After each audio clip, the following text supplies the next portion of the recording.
Very top end of Gill Island is where the Queen of the North sank in 2006. Yeah, that's the BC Ferry, Queen of the North. It sank and is still sitting underneath there. In between Finn Island and Gill Island, you can see how narrow these passageways are. Finn Island has one of the top clam harvesting beds on the coast, and they were not able to eat their clams for 3 years after the Queen of the North sank, and there was no major spill really comparatively from the Queen of the North.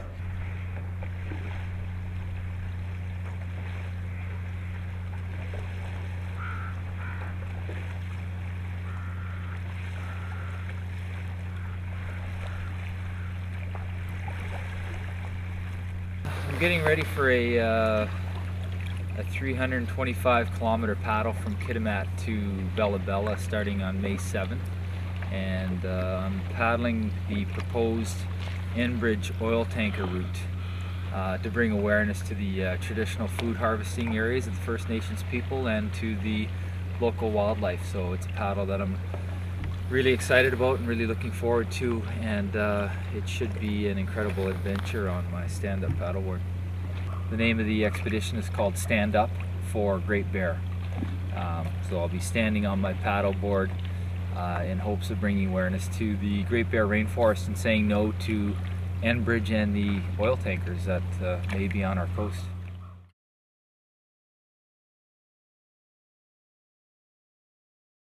The stand-up paddleboard trip expedition is going to begin up in Kitimat at the proposed Enbridge oil tanker site.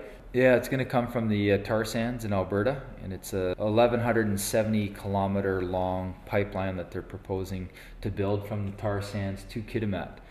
And then very large crude carriers capable of carrying 525,000 gallons per boat will be leaving from Kitimat and working its way south down Douglas Channel, out through Camano Sound and over to Haida Gwaii before it passes over to Asia to bring the oil.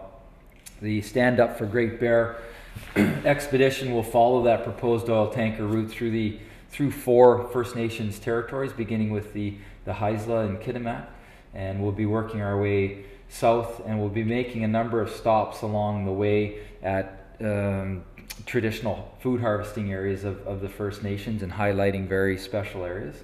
We'll be working our way past the village site of Hartley Bay, which is just north of Promise Island, and then we'll be working to the outside of Gill Island. That's where the tanker route will be going. Working past Finn Island, and down south we'll be going to visit Herman and Janie, the whale researchers at Cetacea Lab who reside at the bottom of Gill Island, and we'll be stopping at Kiel. That's the spring harvesting camp for Hartley Bay. They harvest halibut and seaweed there. Throughout the whole journey, I'll be working with the First Nations in all of these areas to have them guide me through their territory and highlight some of the important issues.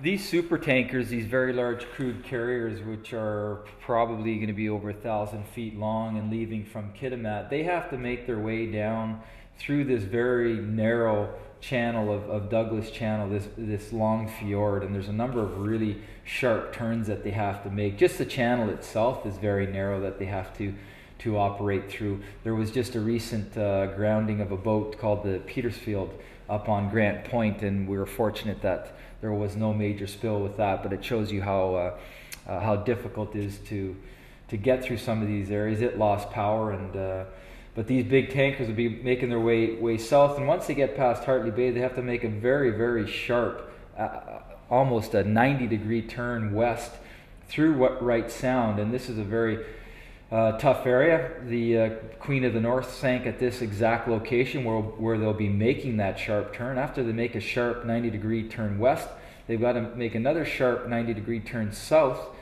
to follow along in between Finn Island and Gill Island. You can see how narrow these passageways are. This big body of water here is called Hecate Strait, and west of Hecate Strait is Haida Gwaii, formerly known as the Queen Charlotte Island, but now known as Haida Gwaii. Hecate Strait is one of the most dangerous bodies of water in the world. Very dynamic oceans. It can blow up very quickly there. The seas are huge. Very strong currents that move in through here. Once they move past Haida Gwaii, they're then moving across the North Pacific to Asia, where the oil is being delivered.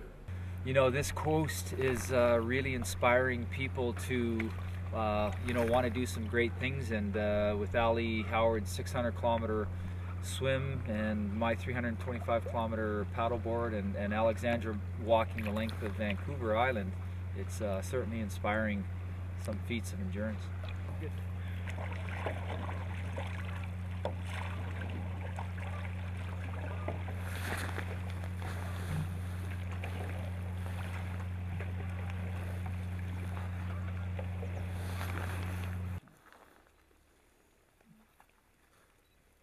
Still looking for someone to repair it.